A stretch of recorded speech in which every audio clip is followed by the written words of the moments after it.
இன்றைக்கு ஆளுங்கட்சி திராவிட முன்னேற்ற கழகம், கம்யூனிஸ்ட் கட்சி எதிர்கட்சியா ஆளுங்கட்சியா? அதை நான் கேள்வி கேட்டேன். எதிர்கட்சியா இருந்தா எங்க வரிசையில் தான் அவர்கள் அமர்ந்திருக்கிறாங்க.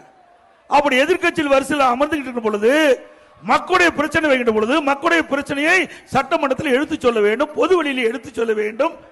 கூட்டணியாக இருந்தாலும் எதிர்கட்சி என்ற வரிசை வருகின்ற பொழுது, எதிர்கட்சியில் இருக்கின்ற பொழுது மக்களுடைய பிரச்சனைக்காக குரல் கொடுக்க வேண்டும். அதைத்தான் நான் சுட்டி காட்டினேன். ஆனா அவருக்கு கோபம் பொத்து கொண்டு வந்து ஏதோ பேசியிருக்கிறார். அது மட்டுமல்ல, இன்னொன்றையும் சொல்லி இருக்கிறார். நாங்கள் கம்யூனிஸ்ட் கட்சி சேர்ந்தவர்கள் பணம் வாங்கி கொண்டு நடத்துவதாக சொல்லியிருக்கிறார். ஆமா, இல்லைன்னு சொல்ல சொல்லுங்க.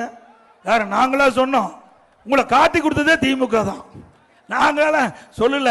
திமுக கூட்டணியில் அங்கம் வைக்கின்ற பொழுது ஒரு தேர்தலில் ஒரு குறிப்பிட்ட தொகை அதுவும் கணக்கில் கொடுத்ததாக பத்திரிகையில செய்தி வந்ததே இல்லையோ?